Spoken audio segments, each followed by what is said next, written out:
Hello बच्चों, एक बार फिर से निशा पीसीएम एक्सपर्ट चैनल में मेरे सभी बच्चों का बहुत बहुत स्वागत है। बच्चों, इस चैनल के माध्यम से मैं सीबीएसई बोर्ड क्लास 10 फिजिक्स और मैथ्स के लेक्चर प्रोवाइड कर रहा हूं। आगे आने वाले दिनों में मेरी कोशिश रहेगी जो केमिस्ट्री के भी आपके चैप्टर्स हैं उनके 1 बाय 1 मैं सीक्वेंस में वीडियो आपको डाल सकूं, जिससे कि आप एक जगह पर सारी चीजों को प्रॉपर ऑर्डर में पढ़ सके। तो आप इस चैनल को सब्सक्राइब करें, दूसरे बच्चों के साथ भी शेयर करें और साथ में जो नोटिफिकेशन की घंटी है, अगर आपको चीजें समझ में आती हैं तो उसको भी आपको क्या करना है, नोटिफिकेशन ऑन करना है, जिसके मेरे द्वारा कोई भी वीडियो अपलोड की जाए तो उसका सबसे पहले नोटिफिकेशन आपको मिल सके। बच्चों, कल मैं मैथ्स में मेंसुरेशन चैप्टर में आर.एस. अग्रवाल जो आपकी बुक है स्टैंडर्ड बुक, उसके क्वेश्चन सॉल्व कराने की कोशिश कर रहा था। उसमें मैंने 6 नंबर क्वेश्चन नंबर 6 तक क्वेश्चन आपके सामने कराया था। तो आज की उसी सीरीज का हमारा नेक्स्ट क्वेश्चन होगा। जो क्वेश्चन आपके बोर्ड पेपर में पूछे जा सकते हैं या बोर्ड पेपर में पिछले दिनों पूछे गए हैं, उन क्वेश्चंस को हम लोग सॉल्व करने की कोशिश करेंगे। तो आज का जो सवाल होगा वो क्वेश्चन नंबर मेरा 7 होगा। तो उस क्वेश्चन को मैं करने की कोशिश करूंगा। जैसे इसमें दिखा हुआ है, the difference between the sides of a right angle triangle, between the sides of a right angle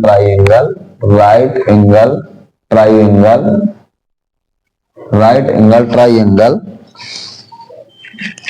is 7 centimeter.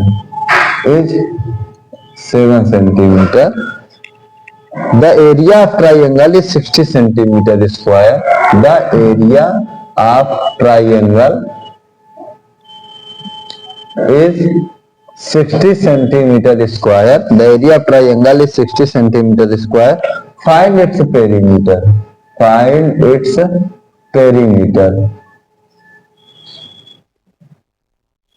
ये क्वेश्चन है, आप देख सकते हैं इसमें कि जैसे कि इन्होंने क्वेश्चन दिया हुआ है कि एक राइट एंगल ट्राइंगल है, उसमें जो डिफरेंस है दो साइड्स का वो 7 सेंटीमीटर है, ठीक है।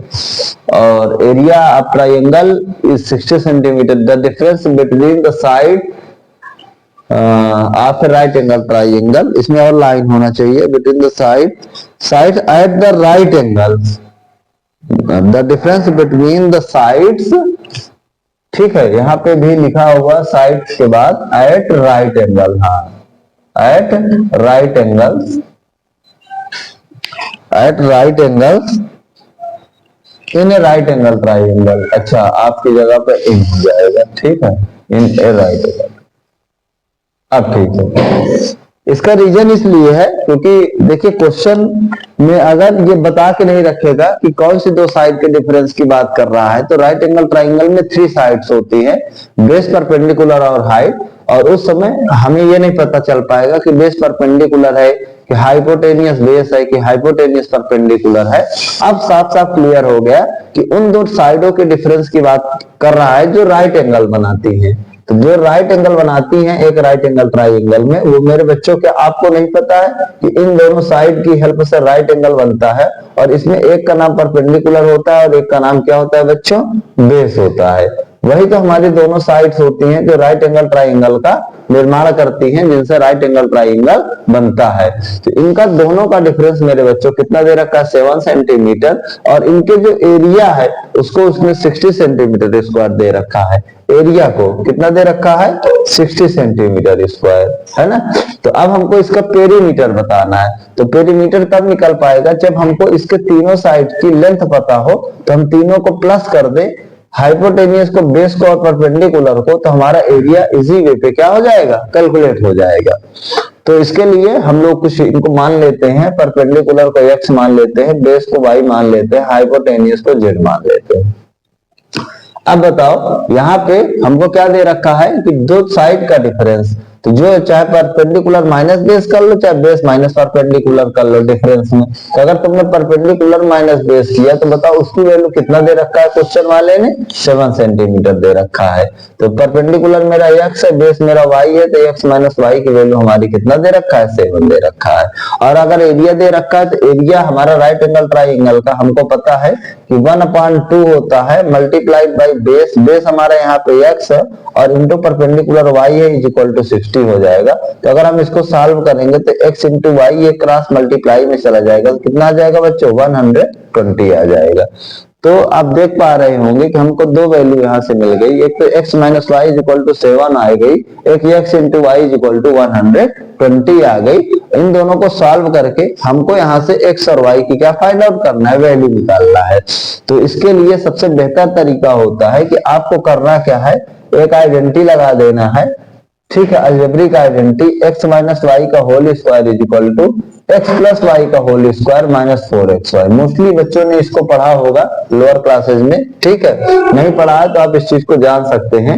यहाँ से क्वेश्चन हमारा काफी इजी हो जाता है। जैसे कि आप देख पाएंगे x माइनस वाई हमारा 7 है, x प्लस वाई हमको नहीं पता है, -4 इंटू एक्स वाई की जगह हम लोग कितना रख देंगे, 120 रख देंगे।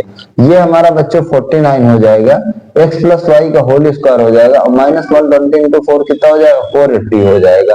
इस चीज को आप इधर की तरफ भेज देंगे, 49 प्लस 480 हो जाएगा इज इक्वल टू कितना हो जाएगा, x प्लस वाई का होल स्क्वायर हो जाएगा। अगर आप इसको ऐड करोगे तो ये 9 हो जाएगा, ये 2 हो जाएगा, ये 5 हो जाएगा, x प्लस वाई का होल स्क्वायर। मैंने पिछले दिनों भी आपको बताया था कि आपको यहाँ पे हमेशा ये ध्यान रखना है कि आपको स्क्वायर रूट कम से कम 50 तक के एकदम से लर्न होना चाहिए। अगर 50 तक के स्क्वायर रूट लर्न होंगे तो आपका जो पेपर में टाइम बचेगा। जैसे यहाँ पे आप देख पा रहे हो 529 आया है। अगर आपको पता है कि x प्लस वाई की वैल्यू अगर हमको लिखना है तो 529 का स्क्वायर रूट बनेगा। अगर आपको पता है तो आप 1 सेकंड के अंदर लिख दोगे 23। नहीं होगा तो फिर आप अपना टाइम वेस्ट करोगे। तो आप देख पा रहे हो कि एक तो ये हमारा इक्वेशन था 1, एक इक्वेशन ये हो गया हमारा 2। तो वहां पे हम दोनों को दो इक्वेशन मिल गई जिसमें x माइनस वाई की वैल्यू 7 है, x प्लस वाई की वैल्यू 23 है। इन दोनों को सॉल्व करके हम लोग x और y की वैल्यू निकाल सकते हैं।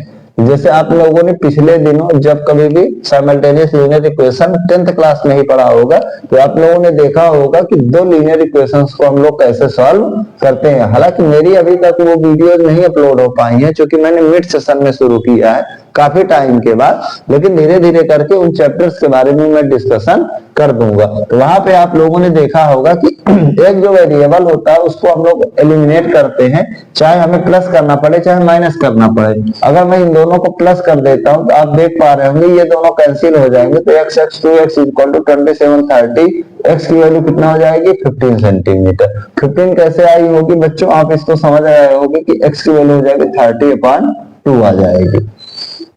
जब x की वैल्यू आ जाती है तो उसको हम लोग किसी में भी पुट कर देते हैं। जैसे कि हमारे क्वेश्चन नंबर 1 है, उसमें अगर मैं x की वैल्यू 1 रखने की कोशिश करूं, x minus Y is equal to 7, x की value 15 minus Y is equal to 7, तो y की वैल्यू हो जाएगी 15 minus 7 that is equal to कितना आ जाएगी बच्चों 8 सेंटीमीटर। तो आप देख पा रहे होंगे कि x की वैल्यू तो हमारी 15 आ गई है और y की वैल्यू मेरे बच्चों कितना आ गई है 8 सेंटीमीटर आ गई है। अब हमको इसका पेरीमीटर चाहिए, तो मतलब तीनों साइड को हमको प्लस करना है।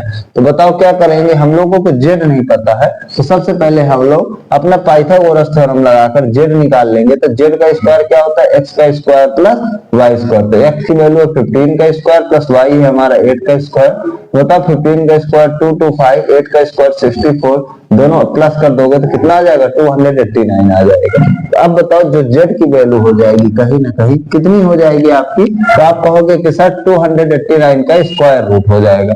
अब बताओ 289 का स्क्वायर रूट हमारा कितना होता है। मैं बार बार कह रहा हूं कि आपको स्क्वायर रूट लर्न रहेंगे तो आपका टाइम वेस्ट नहीं हो पाएगा, आप जल्दी जल्दी क्वेश्चन सॉल्व कर पाएंगे। तो ये 17 आ जाएगा। अब बताओ इसका पेरीमीटर चाहिए तो आप कहोगे कि सर आप इन तीनों को प्लस कर दो, 15 प्लस 8 प्लस 17। अब बताओ ये कितना आ जाएगा हमारा 40 सेंटीमीटर। सेंटीमीटर आ जाएगा।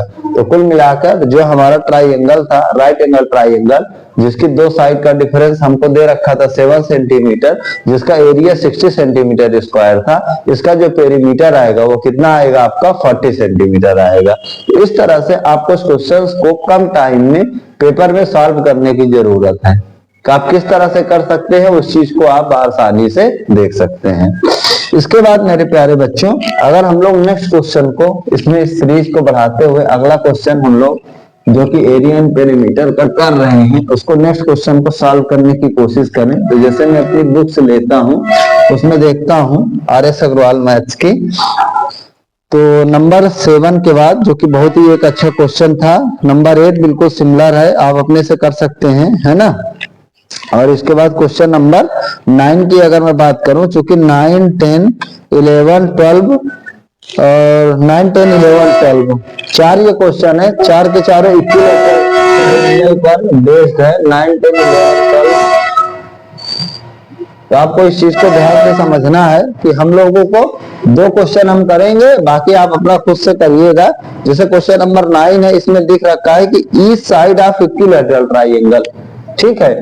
क्वेश्चन नंबर में ये 9 लेने की वो, अच्छा 10 लिख गया है, ठीक है। 9 है हमारा, each side of A equilateral triangle, जो आपका इक्विलैटरल ट्राइंगल है उसकी जो साइड है, इस side of equilateral triangle is 10 centimetre, is 10 centimetre. तो कह रहा है find the area, find the area of triangle, find the area of triangle and the height of the triangle, and the height of the triangle, that is your question, ठीक है।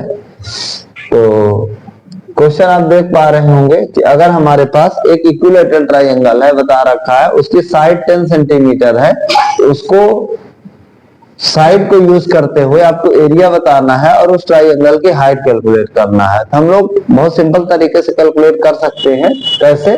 देखिए, हमारा जो equilateral triangle होगा कुछ ऐसा होगा जिसकी तीनों साइड्स लगभग इक्वल होंगी। ये भी 10 सेंटीमीटर है, ये भी 10 सेंटीमीटर है, ये भी 10 सेंटीमीटर है।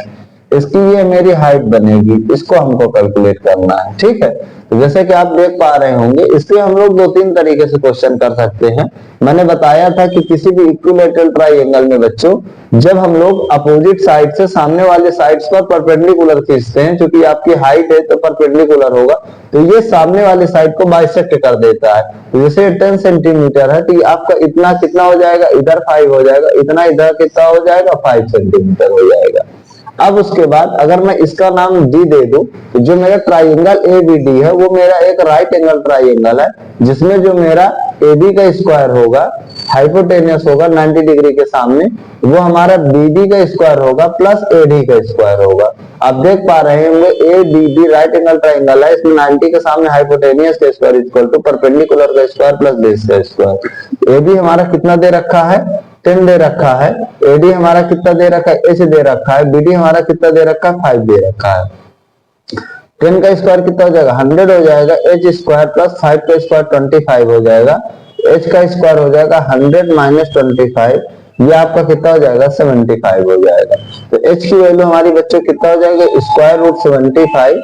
अगर इसको आप थोड़ा सा और सॉल्व करने की कोशिश करें तो आप इसका प्राइम फैक्टर कर दोगे तो आप कहोगे सर आ जाएगा 3 × 5 × 5, तो ये दो पेयर बन जाएगा इसका, तो एक 5 रूट 3 सेंटीमीटर, ये आपकी क्या आ जाएगी, हाइट आ जाएगी। अब यहाँ से अगर आप इक्विलैटरल ट्राइंगल का एरिया निकालना चाहते हो तो आपको पता है बेस इंटू हाइट, जो कि कॉमन फार्मूला होता है, ये भी आप अप्लाई कर सकते हो। तो जो एरिया निकल के आएगा 1/2, बेस हमारा 10 दे रखा है, उसके कोरेस्पॉन्डिंग हाइट कितना दे रखा है बच्चों, 5 रूट 3 दे रखा है। तो 2 से ये 5 हो जाएगा, तो आंसर कितना आ जाएगा, 25 रूट 3 निकल आ जाएगा। और इतने क्या हो जाएगा आपका, सेंटीमीटर स्क्वायर आ जाएगा। या आप डायरेक्ट साइड का यूज करके इक्विलेटरल ट्राइंगल का एरिया निकालना चाहते हो तो मैंने बताया था पिछले दिनों, फार्मूला होता है √3/4 मल्टीप्लाइड बाई क्या होता है आपका साइड का स्क्वायर होता है।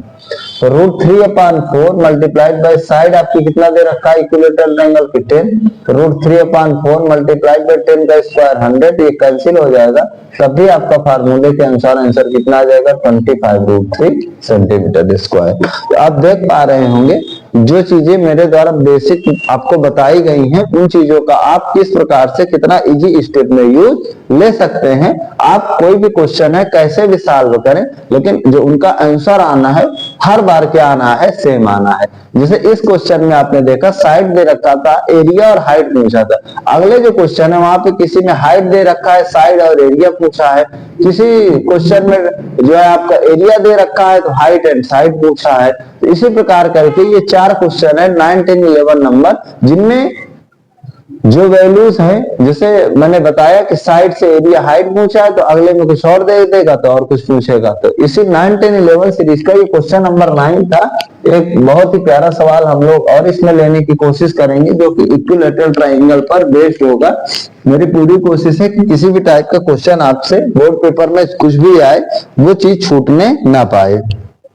जैसे कि यहाँ पे दे रखा है क्वेश्चन नंबर, अगर हम लोग 11 लेने की कोशिश करें तो यहाँ पे दे रखा है if area of equilateral triangle, area of equilateral triangle is, if area of equilateral triangle 36√3 centimetre square, कह रहा है फाइंड इट्स पेरीमीटर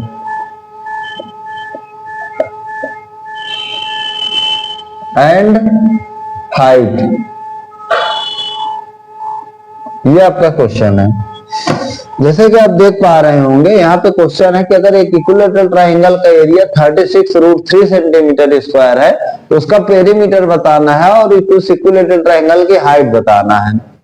हम लोगों से पेरीमीटर पूछा है, हम लोगों ने एक एक्स्ट्रा पार्ट जोड़ लिया है जो क्वेश्चन नंबर 10 में, जिसमें अगर आपको इक्विलेटरल ट्राइंगल का एरिया दिया हो तो उसमें हाइट पूछा था।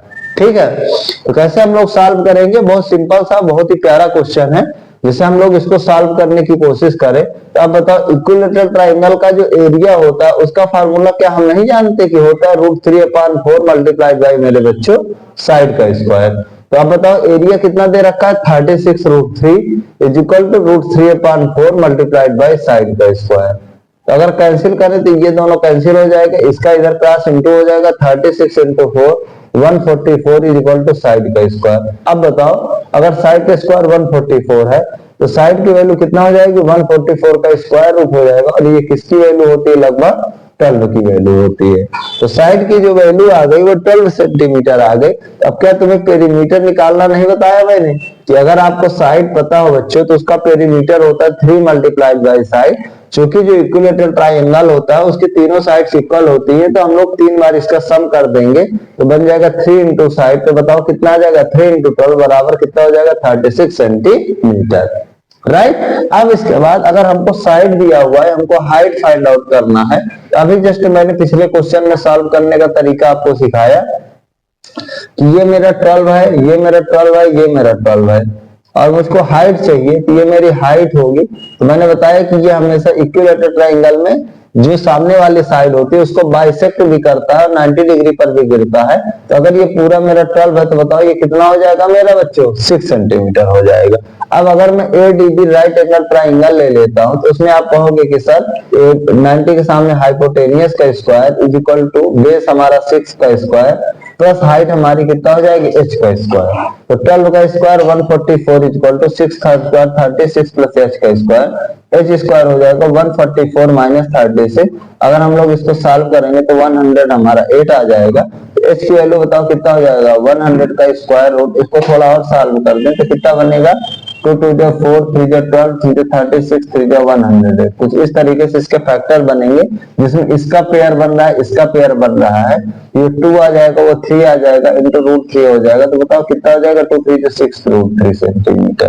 तो इक्विलैटरल ट्रायंगल की जो आपकी हाइट बनेगी मेरे बच्चों, वो कितना निकल के आएगी, 6 स्क्वायर √3 सेंटीमीटर। तो आप देख सकते हैं कि जो भी आपके यहाँ पे क्वेश्चंस हैं वो डायरेक्ट फार्मूला बेस्ड क्वेश्चन आपसे बोर्ड पेपर में या बुक्स में पूछे जाते हैं, उनमें हमको थोड़ा बहुत कैलकुलेशन करना होता है। तो उस चीज को आप इजी वे में देख सकते हैं कि अगर हमारे सामने कोई भी क्वेश्चन आता है तो उस क्वेश्चन को हम लोग किस तरह से सॉल्व कर सकते हैं। ये हमारा क्वेश्चन था। इसके बाद अगर मैं नेक्स्ट क्वेश्चन को देखने की कोशिश करूं तो ये 13 14 है ना। इसके बाद क्वेश्चन नंबर 15 बहुत ही प्यारा सवाल आपके लिए 11 नंबर के बाद। 12 13 14 जैसे कि मैं देख पा रहा हूं जितने भी क्वेश्चन है वो राइट एंगल ट्रायंगल पर बेस्ड हैं, जिनमें हाइपोटेनियस परपेंडिकुलर दे दिया है। तो उसके बाद का एरिया निकालो, तो आपको पहले बेस निकाल लेना है पाइथागोरस थ्योरम लगाकर। उसके बाद area is equal to 1/2 base multiplied by height कर देना है। तो अलग अलग टाइप से अलग अलग क्वेश्चन में मतलब कुछ वैल्यू दे दिया है तो कुछ वैल्यू पूछा है, तो अगर आप उनको सॉल्व करने की कोशिश करेंगे तो वो इजी वे पे हो जाएंगे। तब भी नहीं होते तो आपको मुझको कमेंट करके बताने की जरूरत है, तो उनको भी मैं करा दूंगा। क्योंकि आज की सीरीज का बहुत ही प्यारा सवाल क्वेश्चन नंबर 15 जो कि आपको समझने की जरूरत है। क्वेश्चन नंबर 15 ये कह रहा है कि find the area of A right angle triangle. देखिए कह रहा है find the area of right angle triangle. एक राइट एंगल ट्राइंगल का आपको एरिया बताना है ना। और उसमें क्या बोल रखा है इन्होंने, find the area of right angle triangle. The radius of which circumference measure 8 centimetre. The radius of which circumference measure 8 centimeter and the altitude drawn to the hypotenuse and the altitude drawn to the hypotenuse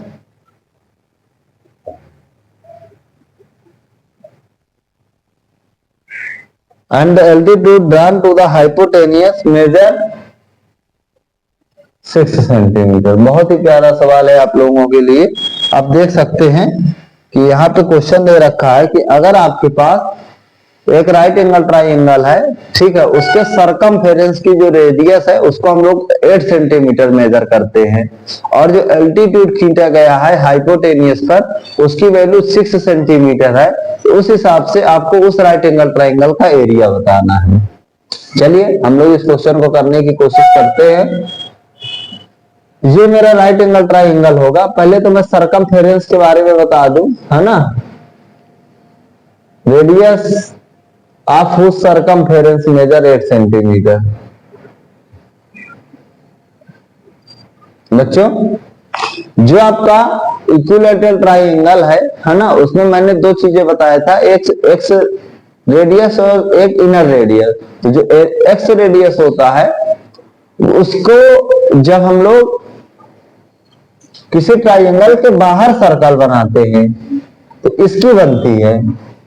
यहां कुछ language वही है, ठीक है। आपको समझने की जरूरत है कि एक ऐसे राइट एंगल ट्राइंगल का एरिया बताना है जिसके जो सर्कमफेरेंस में सर्कल बनता है। तो सर्कमफेरेंस का मतलब कि आपको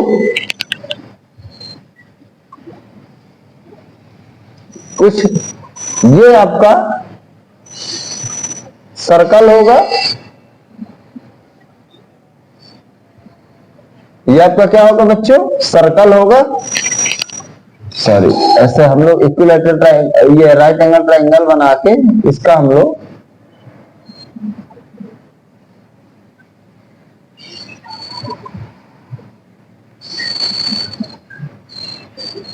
जिस बच्चों ध्यान से आपको समझने की जरूरत है इस चीज को कि आपको सामने ये डायग्राम दिया हुआ है जिसमें ये आपका सर्कल है, जिसका ये सर्कमफेरेंस पर राइट एंगल ट्राइंगल बना हुआ है।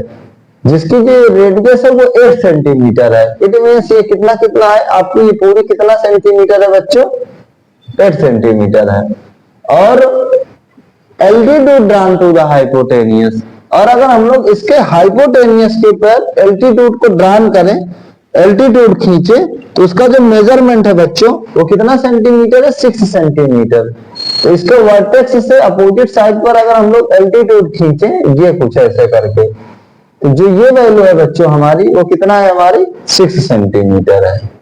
ठीक है, ये कुछ हमारा इस तरीके से क्वेश्चन आपके सामने बन पा रहा है, जिसके बारे में आप लोग अच्छे से इस चीज को समझ सकते हैं।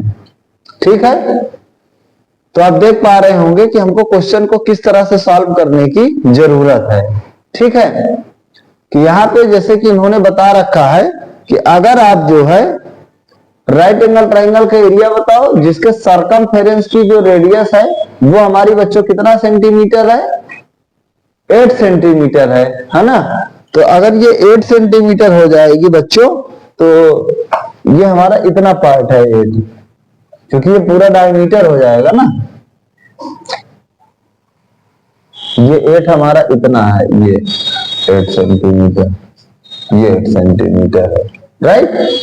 और इसके बाद जो आप लोगों ने यहां से यहां तक एक एल्टीट्यूड खींचा, एल्टीट्यूड का मतलब आप समझ रहे होंगे कि 90 डिग्री की लाइन आप लोगों ने खींच रखा है। तो उसके हिसाब से हमको इस जो भी आपका ट्राइंगल है उसका क्या फाइंड आउट करना है मेरे बच्चों, एरिया फाइंड आउट करना है। ठीक है, तो जैसे कि आप देख पा रहे होंगे कि यहाँ पे तो सीधा सीधा हमको दिखाई दे रहा है कि ये हमारा जो राइट एंगल ट्राइंगल है उसका अगर मैं कुछ इस तरीके से ये बेस लूं और इसको एल्टीट्यूड लूं, ठीक है, क्योंकि मैंने बताया था कि common formula area is equal to 1/2 base into height. तो इसके लिए जरूरी नहीं कि आपका यही बेस है यही हाइट है। जब आप इसको बेस लोगे तो इस पर इस वर्टेक्स से हाइट गिराना पड़ेगा, जब आप इसको बेस लोगे इस पर इस वर्टेक्स से हाइट लेना पड़ेगा, और अगर आपने इसको बेस लिया है तो आपको इस वर्टेक्स से परपेंडिकुलर खींचना पड़ेगा। तो इसका एरिया बिल्कुल सिंपल हो जाएगा 1/2। सिर्फ सवाल समझने की जरूरत है। बेस हमारा 16 हो जाएगा और हाइट हमारी कितना दे रखा है, 6 दे रखा है। इसको अगर आप कैंसिल कर दोगे 2 से 6 से तो कितना आ जाएगा, 8 6 48 सेंटीमीटर स्क्वायर। तो यहाँ पे ये सिर्फ इतने बड़े क्वेश्चन में आपको सिर्फ ये बताने की कोशिश कर रहा है कि आप इस क्वेश्चन को समझ पाओगे कि नहीं समझ पाओगे। जैसे कि आप देख पा रहे हैं, कह रहा है कि एक राइट एंगल ट्रायंगल का एरिया बनाओ जिसके जो सरकमफेरेंस की रेडियस है उसको 8 सेंटीमीटर मेजर की जा रही है। ठीक है, तो यहाँ पे आप देख पा रहे हैं कि जो हम लोगों ने सर्कल लिया है इसके बाहरी किनारे पर उसकी रेडियस 8 सेंटीमीटर हम लोग मेजर कर रहे हैं, और इसके हाइपोटेनियस पर एल्टीट्यूड को ड्रा कर रहे हैं तो उसका मेजरमेंट कितना है, 6 सेंटीमीटर है।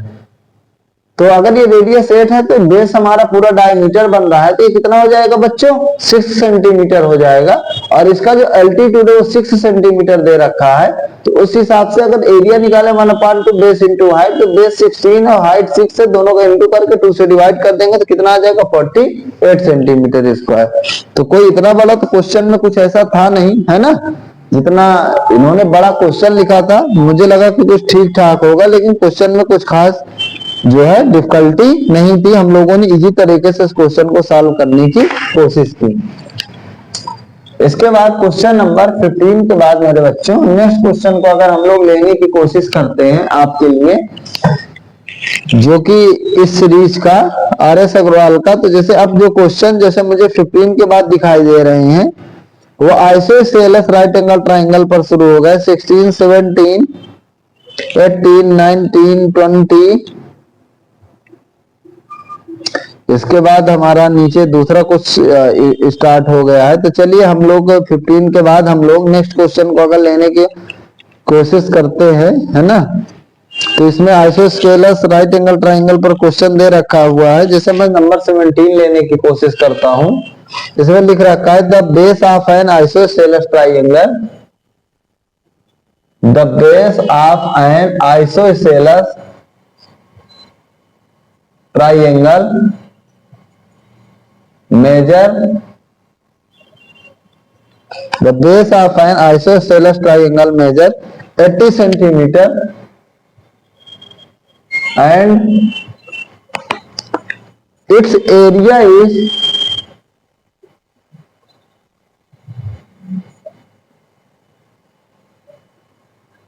360 centimeter square. Find the perimeter of triangle.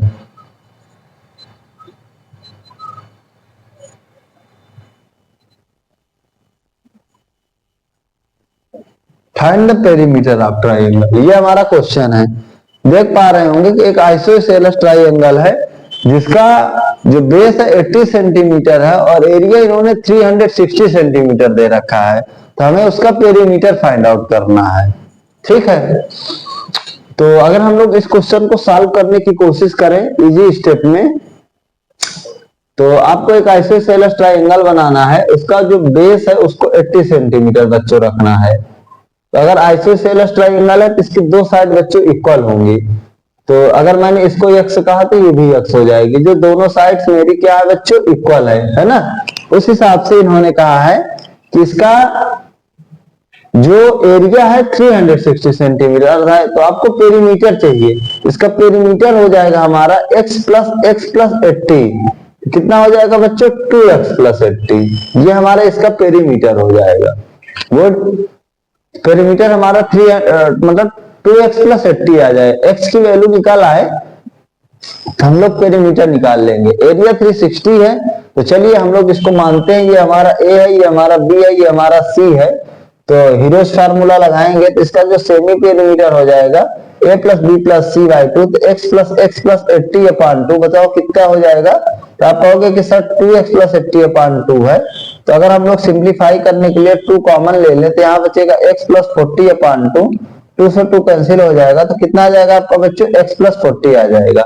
अब हम लोग एरिया लिखते हैं जिसकी वैल्यू दे रखा है स्क्वायर रूट s की वैल्यू कितना हमारी निकल के आई x प्लस 40 है ना, x minus s minus a, x plus 40 अब माइनस a की जगह x है, फिर b की value s minus b, x plus 40 minus b की जगह फिर अगेन x है, और इंटू c की जगह x plus 40, s minus c की जगह कितना हमारा 80 है, आप देख सकते हैं। ठीक है, और s minus a, s minus b, s minus c किया गया। हम लोगों ने ये हीरोज फार्मूले को अप्लाई किया है। मैंने प्रीवियस वीडियो में जब मैंने शुरू किया था तो बताया था कि जब कभी भी हमको आइसोसेलेस ट्राइंगल का एरिया निकालना होगा तो वहां पर भी हम लोग कौन सा फार्मूला लगाएंगे, हीरोज फार्मूला अप्लाई करेंगे।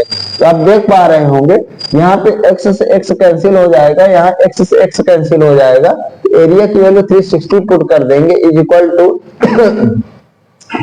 x प्लस 40 इंटू ये कितना बना 40 इंटू वो कितना बना 40, और ये कितना हो जाएगा into x 40 minus 80, x minus 40, right.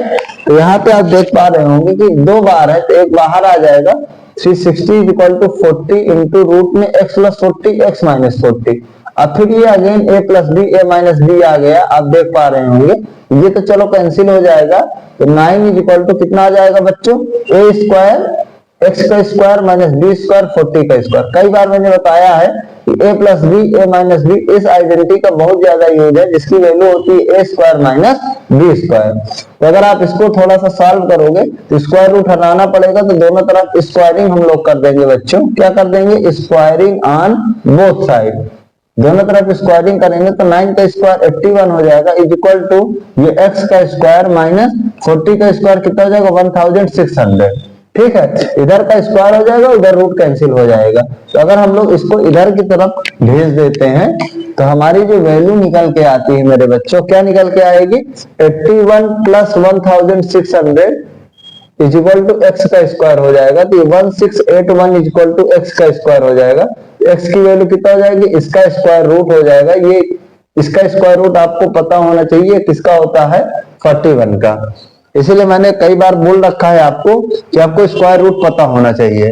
तो जो 1681 स्क्वायर रूट है वो 41 का आया, तो x की वैल्यू 41 आ गई। अब मेरे बच्चों आपको पेरीमीटर चाहिए था, है ना, तो पेरीमीटर हमारा था 2x प्लस 80 करके था, तो पेरीमीटर बराबर बनेगा 2 इंटू एक्स की जगह हमारा 41 हो जाएगा प्लस 80 हो जाएगा, तो 82 प्लस 80 हो जाएगा इज इक्वल टू कितना हो जाएगा 82 प्लस 80 हो जाएगा, है ना, ये 2 हो जाएगा 816, तो 162 सेंटीमीटर इस जो ट्राइंगल है आइसोसेलेस ट्राइंगल उसका क्या निकल आएगा हमारा पेरीमीटर। तो आप देख पा रहे होंगे कि किसी भी सवाल को हम लोग कितना इजी स्टेप से कर पा रहे हैं। आपको इन चीजों को ध्यान से देखना है, मेरे कैलकुलेशन को देखना है कि हम लोग किसी भी कैलकुलेशन को कितना कम टाइम में और कितना अच्छे से कर पा रहे हैं। इसके बाद अगर हम लोग नेक्स्ट क्वेश्चन को लेने की कोशिश करते हैं, है ना, तो क्या हमारा जो है निकल पाएगा 18। इसके बाद नंबर 19 है ना, नंबर 19 नेक्स्ट क्वेश्चन आज की इस सीरीज का question number 19।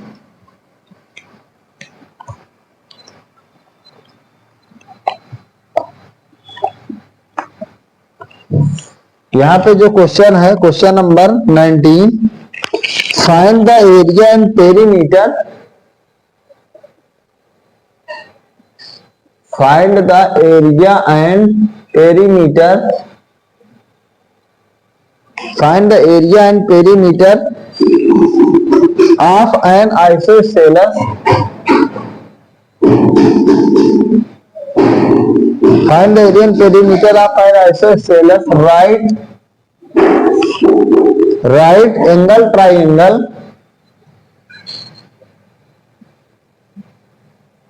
right angle triangle each of whose equal side, each of whose equal sides measure 10 centimeter। बहुत ही प्यारा सवाल है। यहाँ पे कह रहा है कि find the area and perimeter, area और पेरीमीटर बताना है आपको एक आइसोस्केलस राइट एंगल ट्राइंगल का, जिसकी जो इक्वल साइड है वो हमको कितना निकल के आ रही है आपको 10 सेंटीमीटर। ठीक है, बहुत सिंपल सा क्वेश्चन है 2 मिनट्स का, कि आप देख पा रहे हैं कि आइसोसेलेस है राइट एंगल ट्राइंगल है। तो मेरे बच्चों अगर आइसोसेलेस है राइट एंगल ट्राइंगल का मतलब ये हो गया कि दो साइड को इक्वल रखना है और यही राइट एंगल ट्राइंगल बनाने वाली साइड है। ठीक है, क्योंकि हाइपोटेनियस सबसे बड़ी साइड होती है तो इसके इक्वल कोई भी दो साइड नहीं हो सकती हैं, तो आपको बेस और परपेंडिकुलर को ही सेम करना पड़ेगा। और इनकी साइड कितना दे रखा है बच्चों 10 सेंटीमीटर दे रखा है, ये भी 10 सेंटीमीटर वैल्यू दे रखा है, ये भी 10 सेंटीमीटर दे रखा है। आपको इसका एरिया चाहिए, सो सिंपल सा, बस वो सिर्फ ये समझाना चाह रहा है कि आपको आइसोसेलेस राइट एंगल ट्राइंगल का मतलब पता है कि नहीं पता है। तो आइसोसेलेस राइट एंगल ट्राइंगल का मतलब होता है कि एक तो हमारा एंगल एक 90 डिग्री होना चाहिए और एक तो दो साइड इक्वल रखना है। तो जो आपकी राइट एंगल बनाने वाली साइड्स होती हैं उन्हीं दो साइड्स को आपको इक्वल करना है और उन्हीं दोनों के एंगल के, उन्हीं दोनों के बीच का एंगल 90 डिग्री रखना है। तो अगर आप इसको करने की कोशिश करोगे तो आप कहोगे कि सर एरिया तो बहुत सिंपल है, 1/2, बेस भी हमारा 10 है, हाइट भी 10 है, ये कैंसिल हो जाएगा 5, तो हमारा कितना आ जाएगा आपका 50 सेंटीमीटर स्क्वायर। अब हमको क्या बताया पेरीमीटर, तो हाइपोटेनियस तो पता नहीं, तो हाइपोटेनियस को हम लोग कैसे निकालेंगे। तो आप कहोगे कि सर AC का स्क्वायर इन दोनों साइड के सम के स्क्वायर इक्वल हो जाएगा, सो सिंपल। तो 10 का स्क्वायर 100 प्लस 10 का स्क्वायर 100, तो बताओ AC का स्क्वायर कितना आ जाएगा बच्चों 200, AC की वैल्यू कितना हो जाएगा 200 का स्क्वायर रूट हो जाएगा। तो अगर आप इसको थोड़ा सा सॉल्व करने की कोशिश करोगे इसका फैक्टर करके, तो 2 2 जा 4, 4 2 जा 8, 5 जा 5 जा, कुछ ऐसे बनेगा इसका प्राइम फैक्टर। तो देखिए ये पेयर में दोनों बाहर हो रहे हैं, तो 2 और 5 बाहर ले लेंगे और √2 अंदर छोड़ देंगे, तो ये बन जाएगा 10√2। ठीक है, तो हाइपोटेनियस हमारा 10√2 आ जाएगा। तो अब इसका जो पेरीमीटर हो जाएगा बच्चों वो तीनों साइड का सम 10 + 10 + 10√2। ध्यान रखिएगा 10 + 10 20 + 10 30√2 नहीं करना, ये दोनों लाइक टर्म्स हैं, ये अनलाइक टर्म्स हैं, इसलिए 10 + 10 20 प्लस आपको कितना लिखना है 10√2 centimetre. That is your final answer. तो आप देख पा रहे होंगे कि जो क्वेश्चंस हैं मतलब एरिया एंड पेरीमीटर बेस्ड जो प्लेन फिगर्स है, जो कि एक डिफिकल्ट चैप्टर माना जाता है मेंसुरेशन आपके मैथ्स में, वहां पे जो भी क्वेश्चंस है उनके थोड़ा कैलकुलेशंस हमको देखकर और ये समझ कर करना है कि कोई भी जो कैलकुलेशन है हमारी रॉन्ग स्टेप नहीं होना चाहिए, वरना हो सकता है इनके आंसर हम लोग ना निकाल पाए। तो ये हम लोगों ने जो सीरीज है वो लगभग एरिया एंड पेरीमीटर की, जो कि आप द प्लेन फिगर्स में, उसमें जो हमारा ट्राइंगल बेस्ड जितने भी क्वेश्चन थे 18 से 20 क्वेश्चन, उनको हम लोगों ने करने की कोशिश की। और इसके बाद नेक्स्ट वीडियो में हम लोग जो हमारे रेक्टेंगल, रोम्बस, स्क्वायर, पैरेललोग्राम है, क्वाड्रिलेटरल बेस्ड एरिया है, उनको करने की कोशिश करेंगे। तो आप लोग जो बाकी क्वेश्चन मैं स्किप कर रहा हूं उनको आप लोग लगाएं, और जो भी प्रॉब्लम्स है उनको कमेंट करके बताएं, उनको मैं भी करा दूंगा अगर किसी भी क्वेश्चन में दिक्कत होती है। बाकी जितना भी मुझे अपने हिसाब से डिफिकल्ट क्वेश्चन लगते हैं उनको मेरी पूरी कोशिश रहती है कि मैं आपको यहीं पे करा दूं, और आप इन क्वेश्चंस को आसानी से पढ़ें। अगर स्पीड थोड़ा फास्ट है तो उसको आप जो स्पीड को जो है थोड़ा धीमी कर सकते हैं और आराम आराम से वीडियोस को देख सकते हैं, और आपको इन वीडियोस का एक अच्छा लाभ लेना चाहिए। और इसी के साथ आज की जो ये क्लास है इसको हम लोग यहीं पे फिनिश करते हैं, और आप लोगों से नेक्स्ट वीडियो में नई क्लास के साथ मिलते हैं। आपको बहुत बहुत थैंक यू।